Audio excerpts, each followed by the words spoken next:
These are water beads, and I wanted to know what would happen if I germinated seeds inside of them. I know technically this isn't how you're supposed to start seeds, and I could have used a paper towel, but since summer's just around the corner, I had some Orbeez and I knew I had to try something a little different, a little more colorful and less conventional. So I poured some Orbeez into a bowl, collected the tiny beads that didn't make it in there, poured water over top, and watched them grow. Now here's my thinking. Orbeez are made out of a super absorbent material that holds water and releases it slowly. And seeds need moisture to germinate, so in theory, Orbeez should be able to provide exactly the kind of environment a seed needs to crack open and start growing. So I was all in. And if you've never seen dry Orbeez absorb water and expand, it's one of the most satisfying things to watch. They go from tiny hard little pellets to full, round, squishy beads that look alive. I didn't realize just how big they would get once they were fully hydrated, so when I realized I would have enough for 2 experiments, I got the overflowers inside a second bowl and got to work.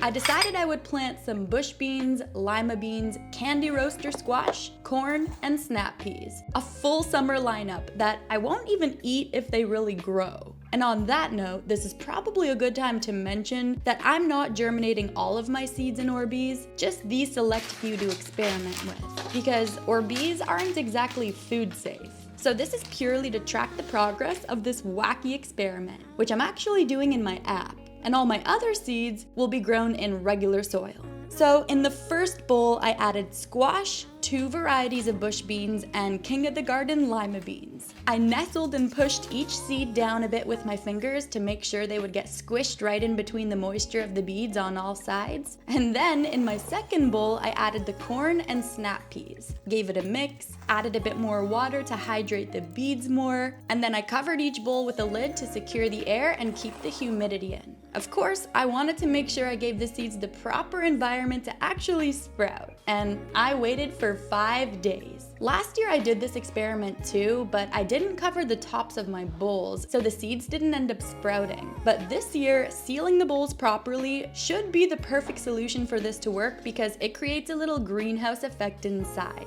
So the first few days passed, and right away I saw the beans starting to grow first. Each morning I would go and check on the progress of our seeds to see the sprouts getting longer and longer. It seemed to be working. 5 days finally passed me by and my first check-in window arrived, and it was finally time to open the lids and check on the seeds. I opened the lid of the first bowl and right away I saw that most of the seeds sprouted a tiny little tail. So I took some into my hands to examine them further, gave them a little pep talk to help them continue growing, and then I opened up the second bowl for their medical exam. I saw that these seeds looked even bigger than the first bowl did. They already had long sprouts coming out of the bums of the seeds, and so I took some into my hands to examine them.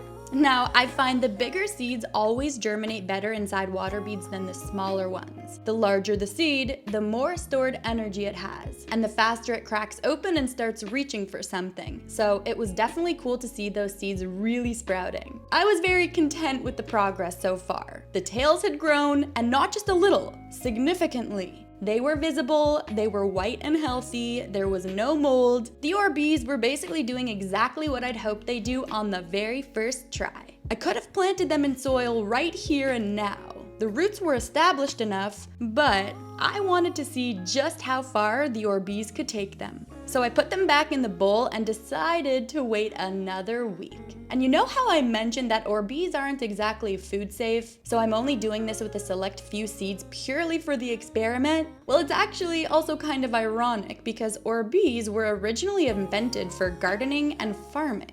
They were designed to hold water in soil and slowly release it to the plant roots. But they never really took off because they were expensive, didn't always work that well, and over time people started to realize that they break down into microplastics in the soil. So the toy version is really as far as they got. Well, soon the time passed and the second check-in window finally arrived. So I opened up the first bowl to examine the seeds. This is what they looked like. But I'll be honest with you, I think I might have waited a little too long. But I really just wanted to see how far I could take this experiment. When I leave those same seeds germinating in, let's say, a paper towel, I can leave them for a really long time, like 3 to 5 weeks, and they'll be totally fine. So I figured with the Orbeez, I could do the same thing. But I was wrong, because now I had a problem. I put the seeds on the lid of the bowl, and I was honestly slightly nervous because they were a bit squishy. But they still looked viable to plant in soil, so I just went with it and opened the second bowl, and I was really not pleased with how they were looking. The roots had gone from little tails to full alien tentacles in every direction to drooping and darkening and shriveling away. I thought they would just keep growing, and then once they were really big, I would plant them, but instead of continuing to grow, they seemed like they were actually starting to die.